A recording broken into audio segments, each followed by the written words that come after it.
All right. Do we have sound? Fantastic. You may want to check your phone too. I don't know if that's why. I mean, it didn't do anything Sunday, but it is good old Frankfurt plant board. All righty. Well, good evening, all these people, all two of you. Good evening. Folks online, we greatly appreciate you all taking the time out of your night to join us here as we're going to continue on with our Matthew study. We've made it all the way up to Matthew chapter 10.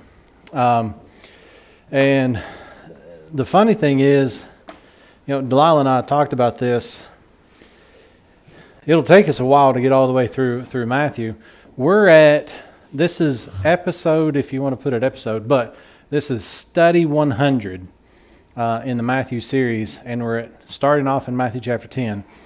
And we got a bunch we got a bunch to go. But unless the rapture happens, what else are you going to do, right? And the weird thing is what I was thinking about today is there's a lot of things that we've not even covered that if we did, we'd probably be less than 200 starting off in Matthew chapter 10.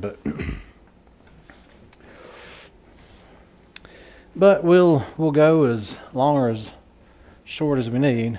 Okay, there it is. Yeah. It wanted to walk away on Sunday. Well, so my chalk holder, sometimes it grows legs, so I have to put it up on high shelf sometimes. But yeah, little bitty tiny legs. So, again, we do want to thank you all for being here with us this evening. And if you would, go ahead and turn to Matthew chapter 10. We're going to start off reading the first 4 verses, and we'll see how far we get.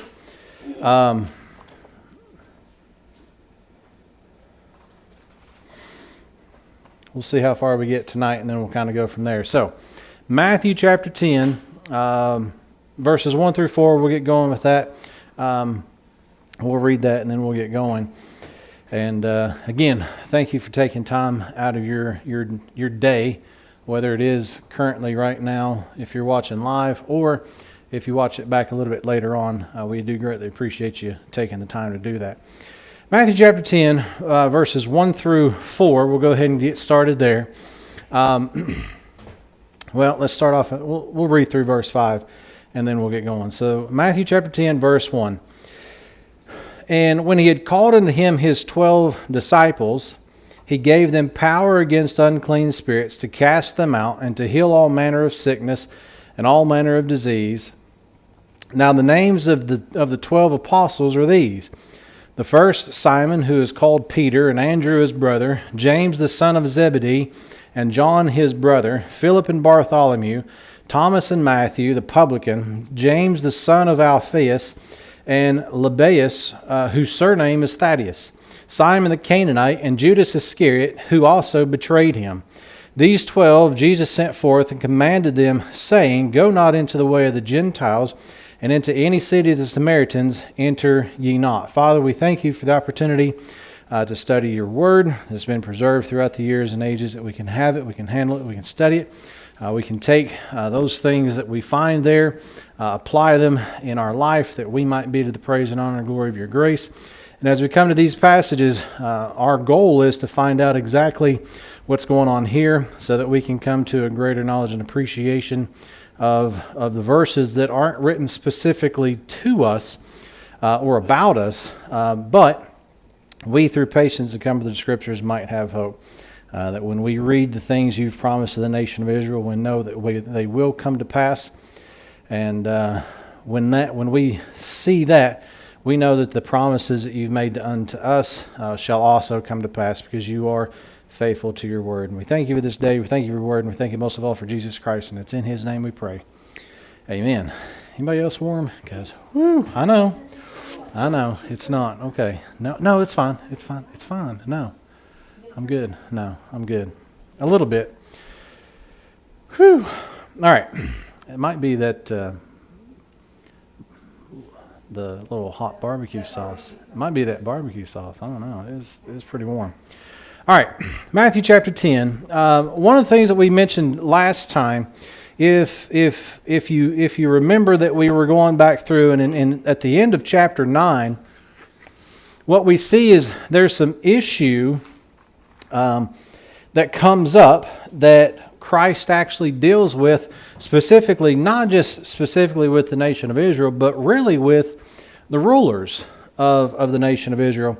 So if you back up to chapter 9, verse 27, we won't go through all of this, but I want us to be able to see some of these things to remind ourselves of really what's going on. And when Jesus departed thence, 2 blind men followed him, crying and saying, Thou Son of David, have mercy on us. And when he was come into the house, the blind men came to him, and Jesus saith unto them, Believe ye that I am able to do this? They said unto him, Yea, Lord. Then touched he their eyes, saying, According to your faith be it unto you. Well, if you drop down to verse 32, we start seeing that we have verse 31 that these guys, 30 and 31, they're healed. They're out, their eyes are open, they go out, Jesus Christ says, don't tell anybody about this, and of course what they do is they go and tell everybody, and in fact what they do is they show back up with a man in verse 32, and as they went out, behold, they brought to him a dumb man possessed with the devil. So what they do is they bring a man who can't talk, who's possessed with the devil, in exact contrast to what Christ had told them. And the interesting thing that we talked about with that last time is, remember, did Christ take back their healing of their blindness? And the answer is no, right? Even though they did contrary to what he said, he didn't take that back and say, well, you all have sinned, so you're not going to get that, you're not going to get that healing anymore.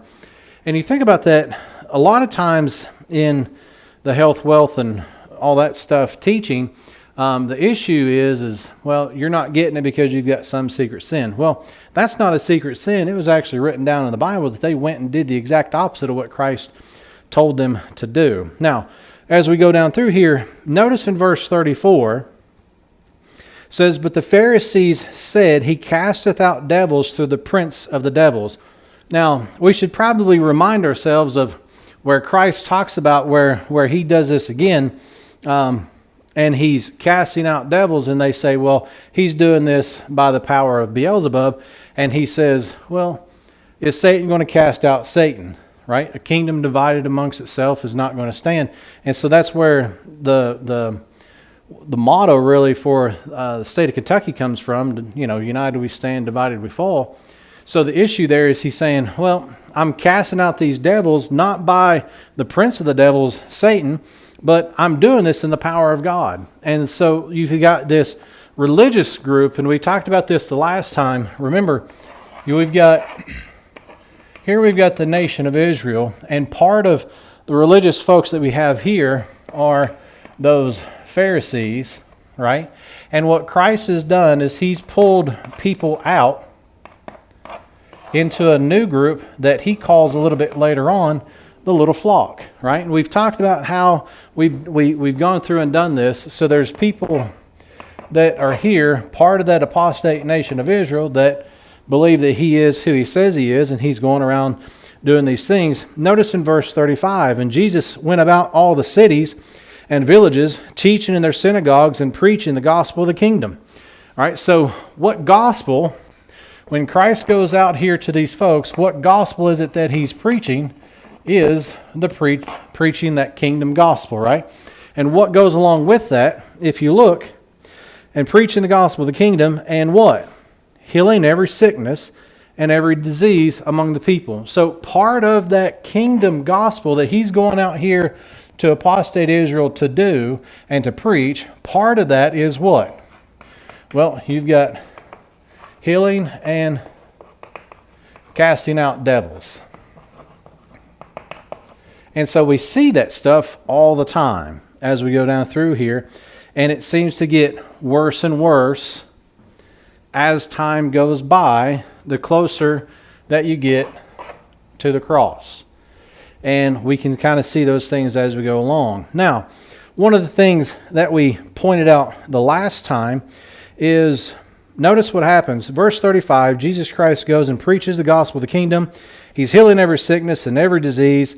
So we've got disease there. So notice, verse 36, but when he saw the multitudes, he was moved with compassion on them, because they fainted and were scattered abroad as sheep having no shepherd. That issue of the sheep having no shepherd, we talked about that, and we went back, if you remember, the last time we went back to Ezekiel chapter 34, and we looked at some things there. You've got the religious leaders out here for the nation of Israel was to be the shepherds for these people. And what Christ is saying here is what? They fainted and were scattered abroad as sheep having no shepherd. So what's he saying? They have no leadership. So the folks that just got through saying that he's casting out these demons by the prince of, or the devils by the prince of the devils, that's that religious group, and Jesus Christ says what? They have no shepherd. They have no leader at all. And that's where we find the nation of Israel. Notice in verse 37 it says, then saith he unto his disciples, the harvest truly is plenteous, but the laborers are few. And he's saying what? There's a lot of people out here, and there's just a small group of us down here. And there's a bunch of stuff we got to go do, right? Notice verse 38, pray ye therefore the Lord of the harvest, that he will send forth laborers into his harvest. Now, one of the things that we talked about the last time is, what's Christ really doing with those religious leaders there? Is he saying what? You're not leading the way you're supposed to. And so what he does is he sets up a whole new system for the nation of Israel. And he says, out of my disciples, I'm going to call 12 men. And so what he's going to do, and we'll see this, is he's going to say, there is your new leadership, right? And we'll see this as we go through. Notice verse 1. And when he had called unto him his 12 disciples, he gave them power against unclean spirits to cast them out. That's this, right? So he's given the 12 the supernatural ability to do this. He's not doing that to us today, and anybody that goes around teaching that doesn't understand really what's going on here, much less the rest of the Bible. So when he's giving them power to do this, it's because he knows that as we get closer to that, all that stuff is going to ramp up. And you're going to have a whole bunch more of these people that are possessed with devils, they need healing, they've got disease, sicknesses, and all this stuff, and it's going to ramp up. Satan knows that, you go all the way back through the Old Testament. What is it that God promised to Eve is you're going to have a seed. And he tells to Satan, the serpent, he says, you're going to have a seed. And Eve's seed will do what to Satan's seed? He's going to crush him, his head, with his foot. And he says, you'll bruise his heel, but he's going to crush your head. So Satan, from that point, as you go through, you find out there's different ways that he tries to prevent Jesus Christ from coming. And then when he gets to the final point where he's able to say, we're going to put him on the cross, Satan thinks he's got him. You promised the seed, promised the kingdom through that seed. I squashed the seed here, so there is no kingdom. Now, what took place with that is you had the burial, and then more importantly, you had the what? The resurrection. Guess what? The seed still lives. The seed that was promised back here in Genesis 3 is still alive, which was prophesied, right? But there's some other things that we know that God's doing today because of that. But here's what I want us to think about. as we're getting closer and closer to this, the ultimate disease is death. You know, and while Christ is up on the cross, what are the pagans really doing down here? Is they're saying, if you really are the Son of God, save yourself. Take yourself off the cross and save yourself. Because they didn't realize who he was. So there's some things that are really interesting that goes on with these things. And we start seeing this stuff ramp up more and more and more the closer we get to the cross. But the issue that I want us to be able to see is Christ says, all right, out of the little flock, I'm going to pull out 12, and they're going to be the religious rulers. And I'm going to give them power. Notice what he says here. He gave them power against unclean spirits. To what? To cast them out. What was the purpose of giving them power is so that they can cast out unclean spirits. Notice, and to what? Heal all manner of sickness. And what? Disease. We see those three things are very prevalent in that gospel of the kingdom. So if we preach the gospel of the kingdom today, what has to accompany the gospel of the kingdom? Those three things have to accompany it. If those three things do not accompany us preaching the gospel of the kingdom, then guess what? We're not preaching the gospel of the kingdom. Now, us here today, we know that. But we've got churches here in town and churches all over the world that are proclaiming the kingdom is here or the kingdom is coming, but they don't do those things. And then you've got other groups that claim the kingdom is here or the kingdom's coming, and they pretend to do those things. And people buy it hook, line, and sinker. I saw a video a few years ago. I watched it. It was a documentary. They look for men. They bring them in, and they want to see how is it that they're able to present information. All right? So then what their whole goal is they want to get a guy who will go into a place like this, stand up here, and convince people that he's healing people. And they do it. And they accomplish it. And this was a thing that the guy had to struggle with the entire time is, I'm lying to all these people, and they're buying it, thinking that God is doing it. And it's just a production company that set him up to do it. But people buy that stuff because of why? And here's the issue. Why is it that people buy into that stuff today? Twofold. One, it's in the Bible, right? Can I go and read about that? Absolutely. Two, it's because we're so focused on the flesh. And if you get somebody to be in the flesh and live in the flesh and act in the flesh, what's going to be able to happen is you can convince them that you came in, your flesh wasn't good, now your flesh is good. You came in sick, now you're healed.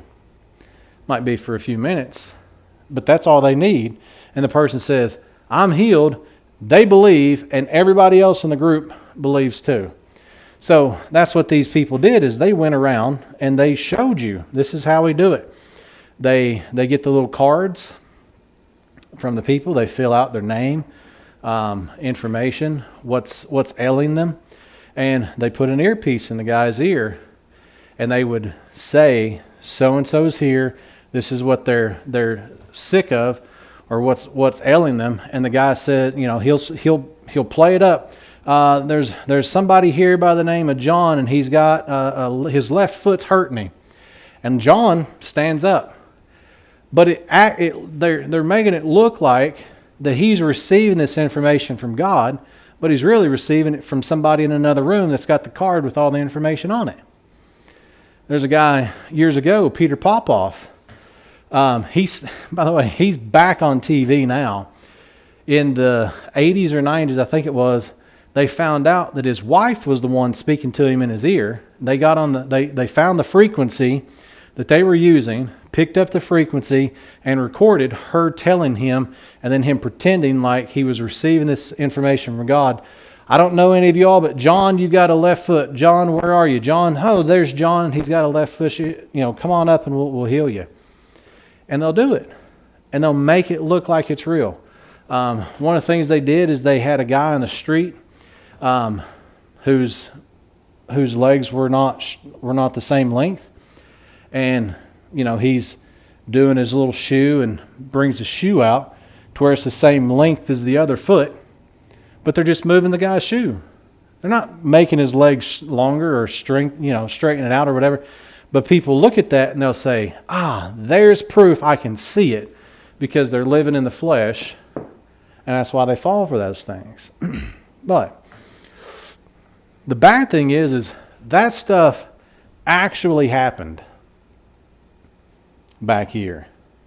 And it's going to take place out there as well. So it's interesting when you look at those things. If anybody preaches and says, we preach the gospel of the kingdom, those three things have to follow. Because that's part of it. We see this over and over again. We'll see this as we go through. Now, back to this issue, because I want us to be able to see why is it that he calls out these 12. Again, it's because that leadership, the religious leadership, they're so far apostate that God says, I'm done with you all. I'm going to set up a new leadership. And that's exactly what takes place here in Matthew chapter 10. So what he's going to do is he calls the 12 out. He calls out these 12 disciples. And what's interesting is, notice in verse 1, and when he had called unto him his 12 disciples, if you drop down to verse 2, he says, now the names of the 12 apostles are these. So it's not just disciples, people that are listening to him teach and following him, but now they're what? They're apostles. So it's interesting, what's he do in between calling them disciples and calling them apostles is what? Well, the fact that he gave them power over unclean spirits to cast them out and heal all manner of sickness and all manner of disease. So there's an issue there that's really interesting. So what he does is he pulls those 12 out and says, now you're apostles. So let's take a look at a few things real quick. Go over to Luke chapter 6. And depending on time, we'll see how far we get through these things. But Luke chapter 6 is the companion verses with Matthew chapter 10 there. But notice here, and we'll look at Mark chapter 3 as well. Just a couple of verses that I want us to make sure that we see. So when he calls out those 12 apostles,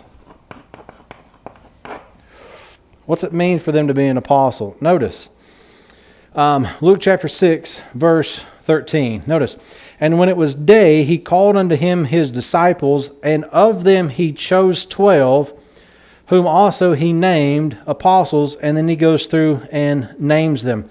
If you notice at the end of verse 17, it says, which came here to hear him and to be healed of their diseases, and they that were vexed with unclean spirits, and they were what? Healed. The whole multitude sought to touch him, for there went virtue out of him and healed them. What's that next word? All. Was there anybody that was lacking there? And the answer, of course, is no. Go to Mark chapter 3, and we'll see this, continue on. Mark chapter 3, and of course, again, this is another companion with Matthew chapter 10 and Luke chapter 6. Notice, Mark chapter 3, verse 13. And he goeth up into a mountain and calleth unto him whom he would, and they came unto him. And he ordained 12, that they should be with him, and that he might send them forth to preach. So what is it when you talk about an apostle is someone who's sent forth, right? So what's he sending them forth to do? Well, he's sending them forth there in verse 14 to what? That he might send them forth to preach and to have power to heal sicknesses and cast out devils. Again, those same issues, right? And we see that as we go through. Now, why 12? Well, let's go take a look at something real quick. Go back to Numbers chapter 1. And of course, we know these answers, but I want us to be able to put some verses together, and that way we can say some things with confidence. Numbers chapter 1. We'll read through a few verses. I'm not going to go through all of them, but I want you to notice Numbers chapter 1, verse 1. Numbers chapter 1, verse 1. And the Lord spake unto Moses in the wilderness of Sinai in the tabernacle of the congregation on the first day of the second month in the second year after they were come out of the land of Egypt. Now, I want to pause there for a second. Do you think that God just throws in, it was the first day of the second month of the second year that they came out of Egypt? And the answer is no, it's precise, right? So you've got 1 year that they're out, the second year that they're out. What happens on the second month of the second year, on the very first day, is this is what he does, all right? Verse 2, take ye the sum of all the congregation of the children of Israel. Notice this, after their families, by the house of their fathers, with the number of their names, every male by their polls. So I want you to notice this real quick. So what's he saying? I want you to take all of the congregation of Israel, right? And what I want you to do is, after you're going to take the sum of all the congregation of the children of Israel after their families. And so what he's going to end up doing is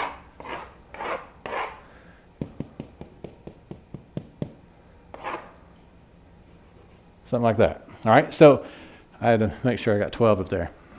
So what he's doing is he's saying what? I want you to take the sum of the congregation of the children of Israel, all of them, after their families, notice, by the house of their fathers, with the number of their names. Well, if you go down and you read verses 5 through 15, you'll see the number there, and it ends up being 12. But notice this. Verse 3, from 20 years old and upward, all that are able to go forth to war in Israel, thou and Aaron shall number them by their armies, and with you there shall be a man of every tribe, every one head of the house of his fathers. Drop down to verse 16. Notice, these were the renowned of the congregation. Notice this term, princes of the tribes of their fathers, heads of thousands in Israel. So there's this issue that he's saying, I want you to pull out, based on their number, which was 12, was to pull out what? They're going to have one from every name, and you're going to be what? Princes of the tribes of their fathers, heads of thousands in Israel. All right? First Chronicles. Go get 1 Chronicles chapter 27. So 1 Chronicles chapter 27.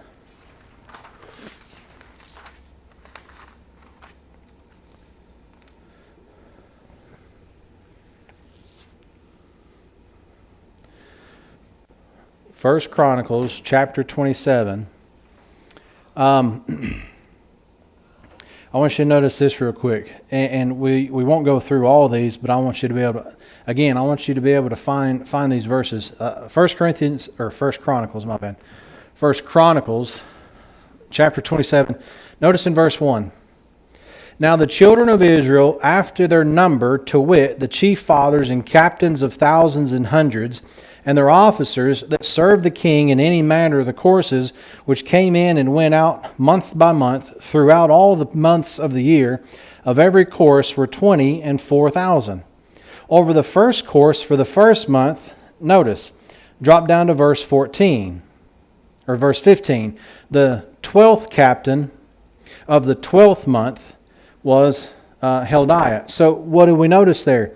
How many courses do they have? How many captains do they have is what? They've got 12. Notice in verse 16, furthermore, over the tribes of Israel, the ruler of the Reubenites was Eleazar, the son of Zichri, of the Simeonites, Shephatiah, the son of Machal, of the Levites, Hashbiah, the son of Kemuel, and Aaronites, Zadok. Notice, keep on going down through here, and what do we find out? You keep on going. And of the children of Ephraim in verse 20, of the half tribe of Manasseh in verse 21, of Dan, Israel, the son of... What do you have there? You've got those 12 tribes that show up again. And what are they? Well, they have... Have you ever thought about months and things like that? You know, how 12 kind of is... There's a big thing with 12. Real quick, go to Isaiah chapter 1.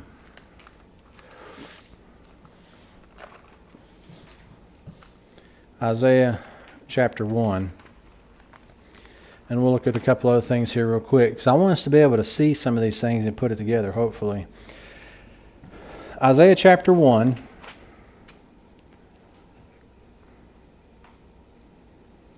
Verse 25. We'll start here at verse 25. Isaiah chapter 1, verse 25. And I will turn my hand upon thee, and purely purge away thy dross, and take away all thy tin. Notice, and I will restore thy judges as at the first. So we've got princes. We also have what? Judges. When you think about and you go back to the book of Judges, what do you think he's dealing with? Those judges as he had at first. Keep on going. And thy counselors as at the beginning. Afterward thou shalt be called the city of righteousness, the faithful city. Yeah. Why does it say at the first and at the beginning? So there was a time where he set up judges, and he's saying, we're over here in apostate Israel, and he says, I'm going to set those up as I did at the first. Yeah, so when he first set those up. So that's what that reference is. And the same thing, and thy counselors as at the beginning, afterward thou shalt be called. So he's taking them back to when he set those things up. And again, that's what these guys should have been, but they weren't, right? And that's kind of the issue that I want us to be. So it's a good question. Yeah. So we've got the judges there and the counselors. All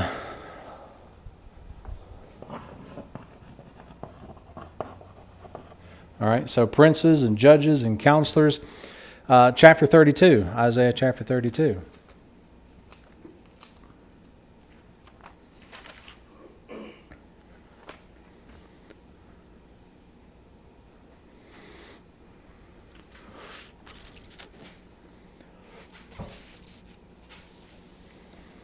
Notice this, Isaiah chapter 32. We'll start here at verse 1. Isaiah chapter 32, verse 1. Notice, behold, a king shall reign in righteousness. Notice that word shall. What's that mean? Out there in the future, that's going to happen. So when we talk about the kingdom being preached, it's not just lovey-dovey, in your heart type, well, I'm going to go love everybody, and that's showing them the kingdom and showing them the gospel. But he's talking about there is and we've said it before, people are tired of it, I'm sure, a literal, visible, physical, earthly Davidic kingdom vested in the nation of Israel. And what's going to happen one day is there shall be a king shall reign in what? Righteousness, and notice, princes shall rule in judgment. And a man shall be as in hiding place from the wind and covert from the tempest. And he goes on down through there. Now, when you look at verse 5, and this will kind of bring it full circle to some of the things we've been dealing with in Matthew. Verse 5 is the spiritual life of the nation of Israel. Notice, the vile person shall be no more called liberal, nor the churl said to be bountiful.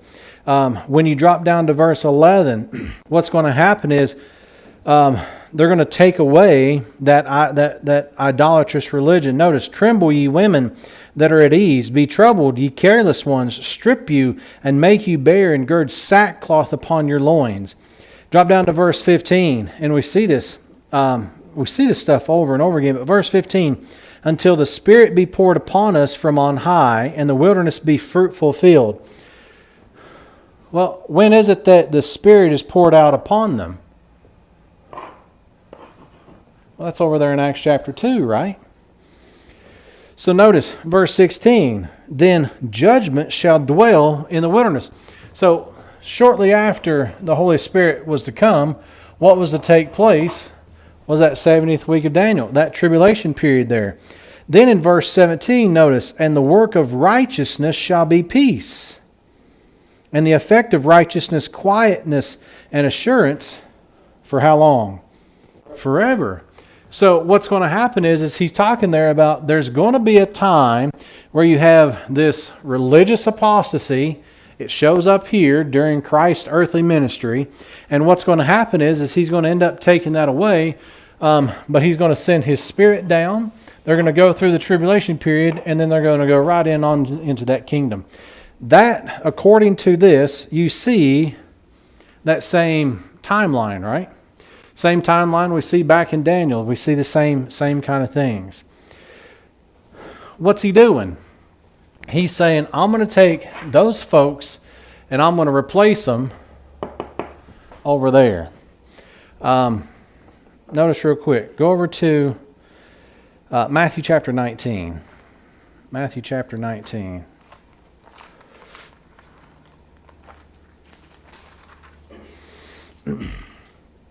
Matthew chapter 19. And I want us to see these things. What's going to happen one day in that kingdom is God is going to restore those judges and counselors and princes for each tribe. Right? That's a promise that the nation of Israel has that they can look forward to. That kingdom out there is their hope. Right? And that's one of those things that we hopefully know and understand. If not, then we can talk about that. Notice here in Matthew chapter 19, verse 27. Then answered Peter and said unto him, Behold, we have forsaken all and followed thee. What shall we have therefore?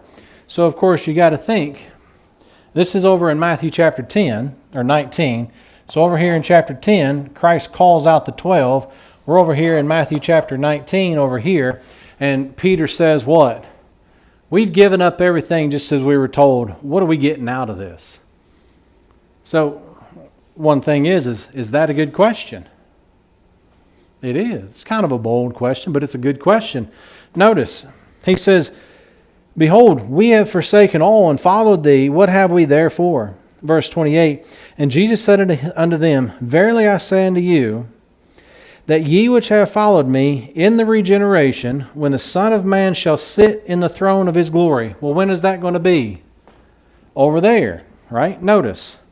What's going to happen? Ye also shall sit upon 12 thrones, judging the 12 tribes of Israel. So, each of those apostles, what are they going to get? Have you ever heard that? You ever heard that saying, "A little slice of heaven"? They're going to have a little slice of heaven here on earth.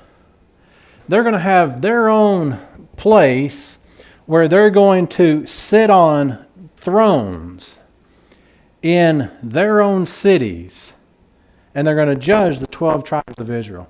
Each one of them is going to have their own little tribe that they're going to look after and judge. And of course, judge there is not. You did this wrong, and you did this wrong. It's, you think about this.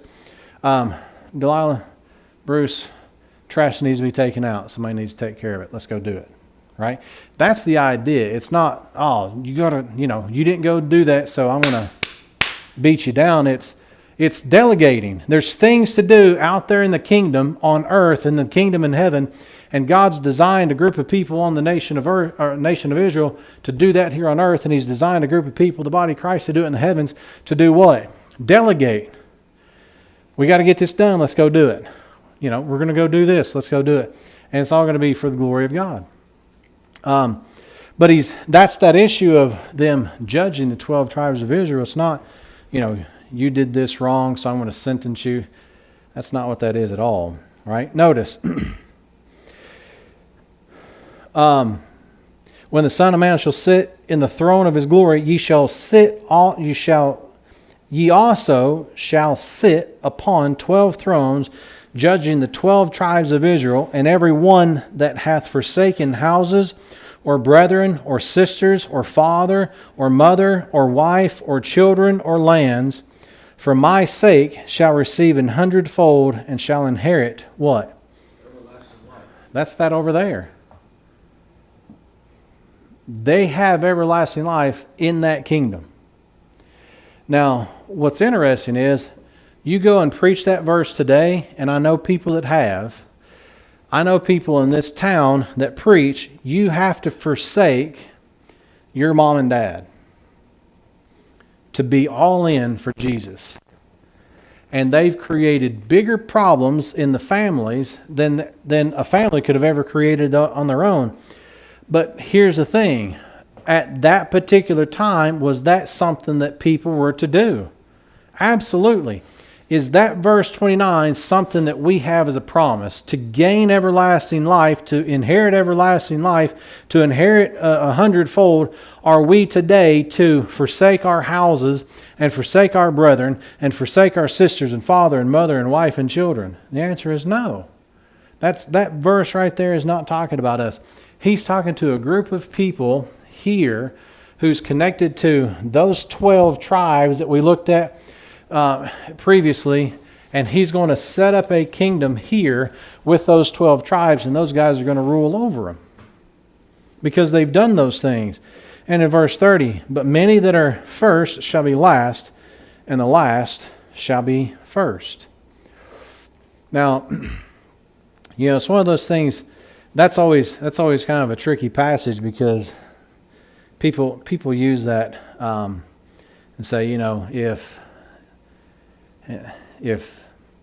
you care more about your life here, then you'll be last in the kingdom there. I don't think that's what that's talking about at all.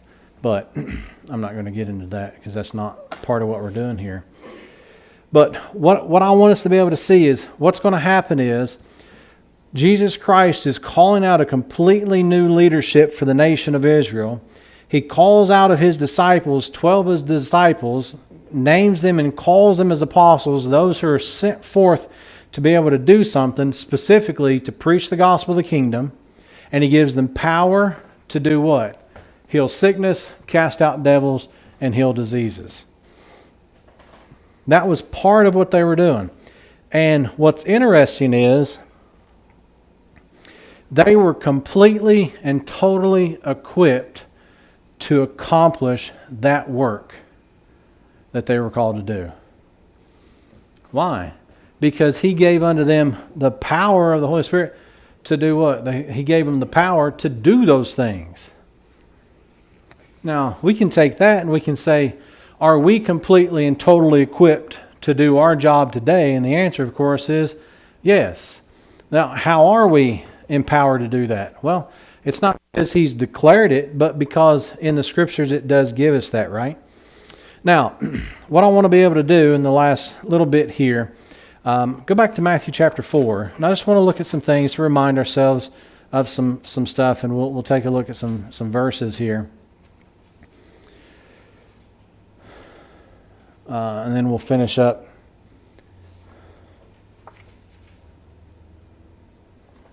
We'll finish up a few things here. Now, Matthew chapter 4, and I can't stress this enough, so I just want to make sure that we see these. Matthew chapter 4, start here at verse 21. Now, we've already gone through Matthew chapter 4, and we already know Jesus comes through Capernaum. He starts his public ministry there. He's got Peter. He pulls out Andrew. Verse 21, and going on from thence he saw other two brethren, James the son of Zebedee, and John his brother, in a ship with Zebedee their father, mending their nets, and called them. And they immediately left the ship and their father and followed him. And Jesus went about all Galilee, teaching in their synagogues and preaching what? The gospel of the kingdom. Is that a period there? No.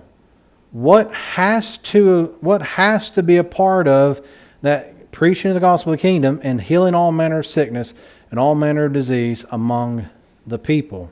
And of course his fame went out all over Israel.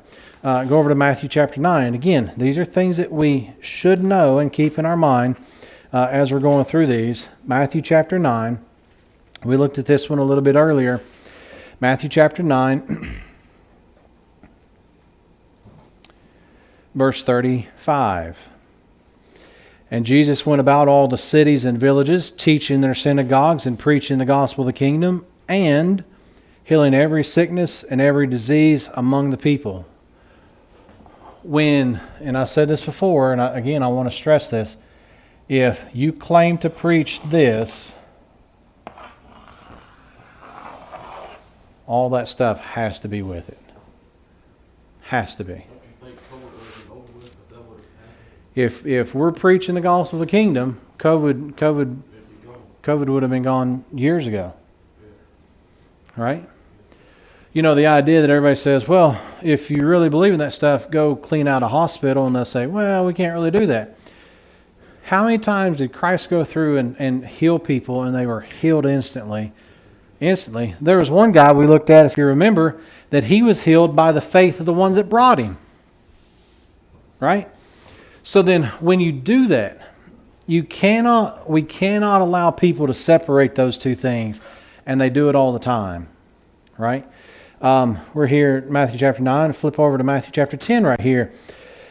We looked at verses 5 through 8. Let's look at this real quick. Matthew chapter 10, verses 5 through 8. These 12, Jesus sent forth. That's that idea that they're sent forth to be able to do something, and it's doing something specific. It's not just, I'm going to send you forth and, you go do whatever you want. But they were sent forth and commanded them, saying, go not into the way of the Gentiles, and into any city of the Samaritans enter ye not, but go rather to the lost sheep of the house of Israel. Is there a particular group of people they're going to? The answer is yes. Verse 7, and as ye go, preach, saying, the kingdom of heaven is at hand. So what is the gospel of the kingdom? The kingdom of heaven is what? At hand. It's right here. Reach out and get it, because I'm in your midst. When Christ is there, he says, the kingdom of heaven is at hand. Notice, verse 8. What goes along with preaching the kingdom of heaven is at hand? Verse 8. Heal the sick, cleanse the lepers, raise the dead, cast out devils. Freely ye have received, freely give. Provide neither gold, nor silver, nor brass in your purses, nor scrip for your journey, neither two coats, neither shoes, nor yet staves, for the workman is worthy of his meat. And he goes on down through there. So what's he saying? If you're going out doing what you're supposed to do, what's going to happen? They're going to take care of you. If you need new shoes, somebody's going to give you new shoes. If you need something to eat, somebody's going to give you something to eat. And we'll see this as we go through some of these things. Jump over to verse 16. Now I want you to notice this. And Delilah and I, we were talking to Ted and Sue after our conference at our house. And he brought something up about the book of Jeremiah and basically saying, Jeremiah, I want to send you out to people, and by the way, they're not going to listen to anything you say. But I want to send you out anyway, and what do? Go and preach. Well, you stop and you think about this in verse 16.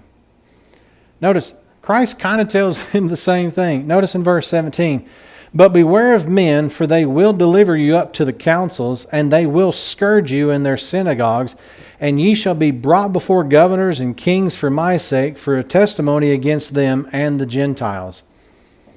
That doesn't sound like you're going into friendly territory, right?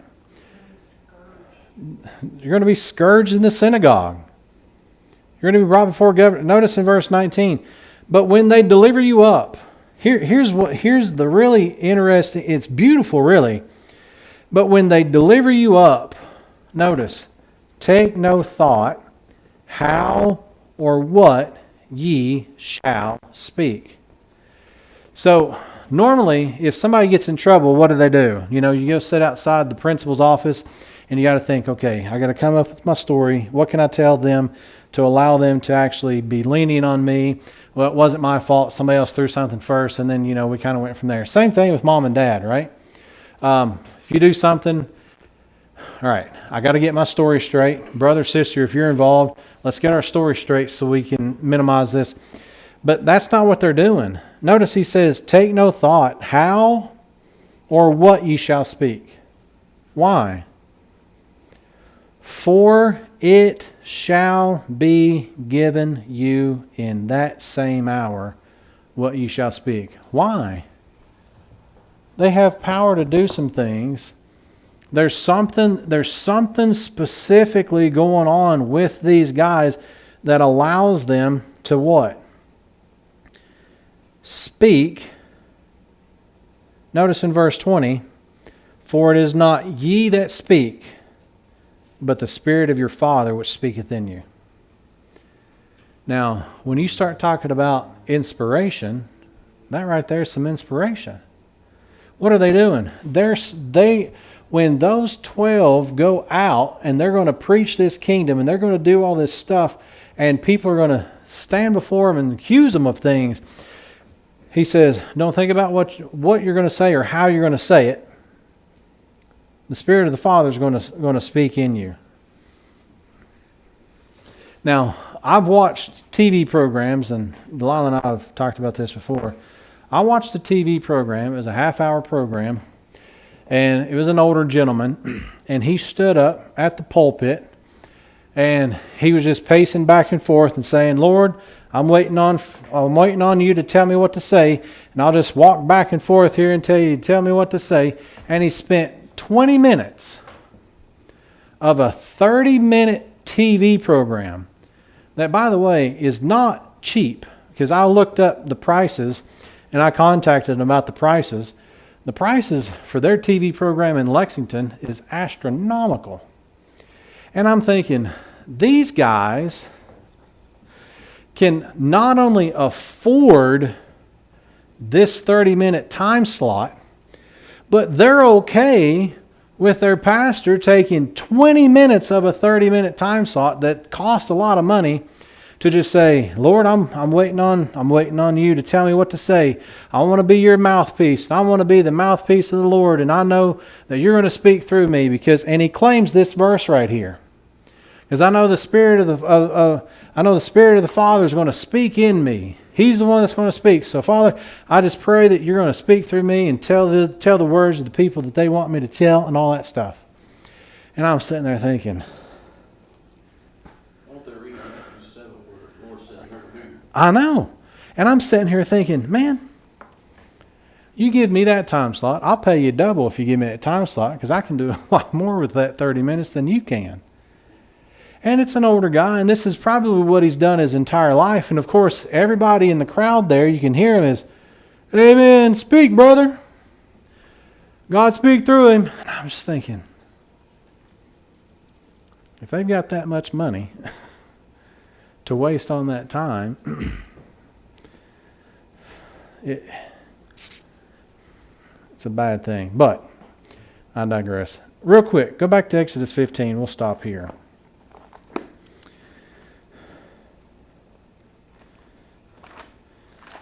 Exodus chapter 15.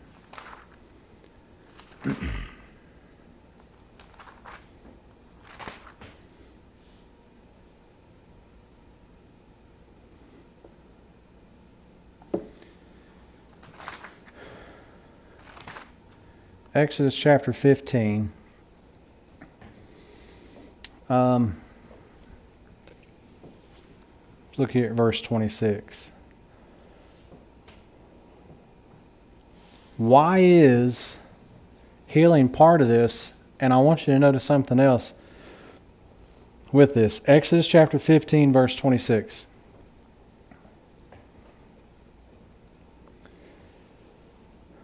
Well, start off in verse 24.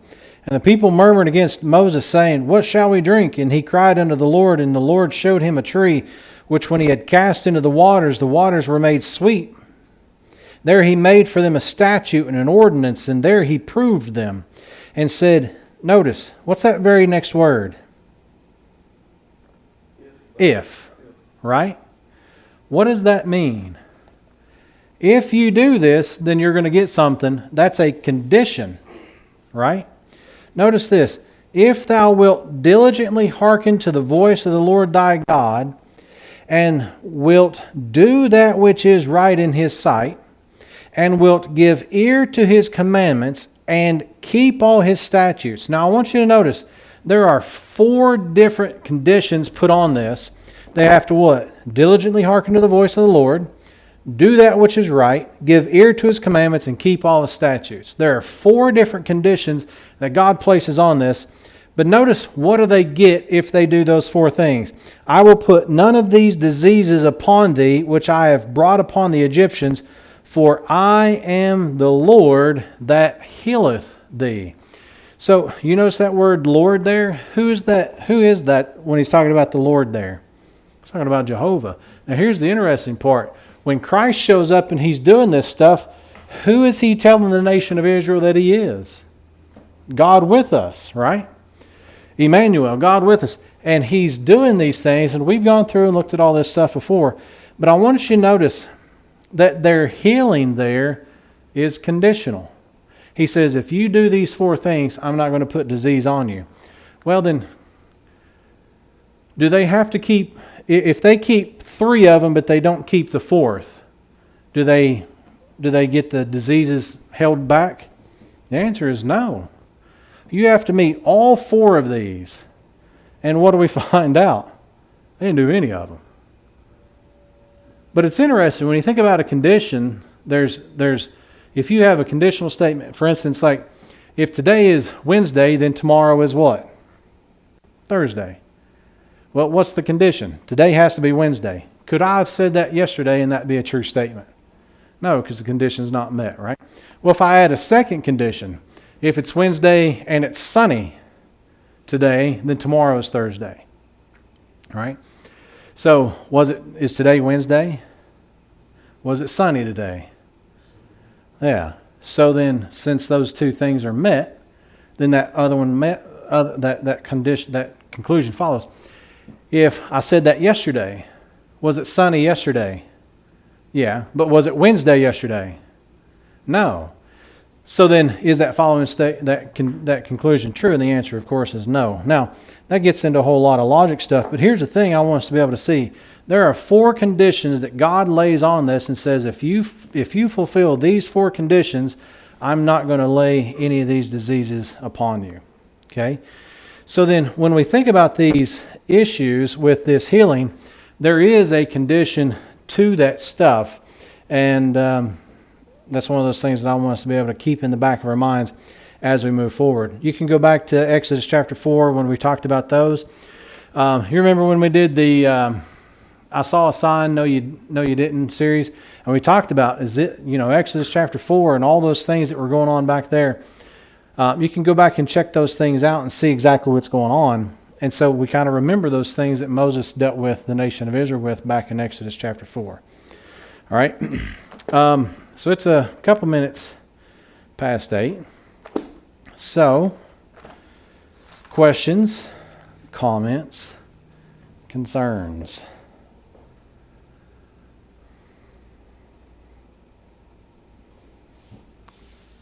I think you all are both about done on me, aren't you? Oh, tea? That don't do anything. I'm not buying it. Oh, okay. All right. I thank you all for being here. I'm glad you're able to be here with us, Bruce, for a little while anyway, while you're on first shift. And I'm glad you made it here right after work, so we appreciate you doing that. Folks online, we thank you all for being with us as well. We'll be back Sunday morning, so we look forward to seeing everybody then. So, Father, we thank you for the opportunity you had to study your word. As we take a look at these things, may we allow your word to be the final authority in all things, that we through patience come through the scriptures might have hope. As we study these things out, we know that they're not written about us, they are written for our learning, that we can understand some things and know that you are faithful to your word. And we thank you for this day. We thank you for your word, and we thank you most of all for Jesus Christ. It's in his name we pray. Amen.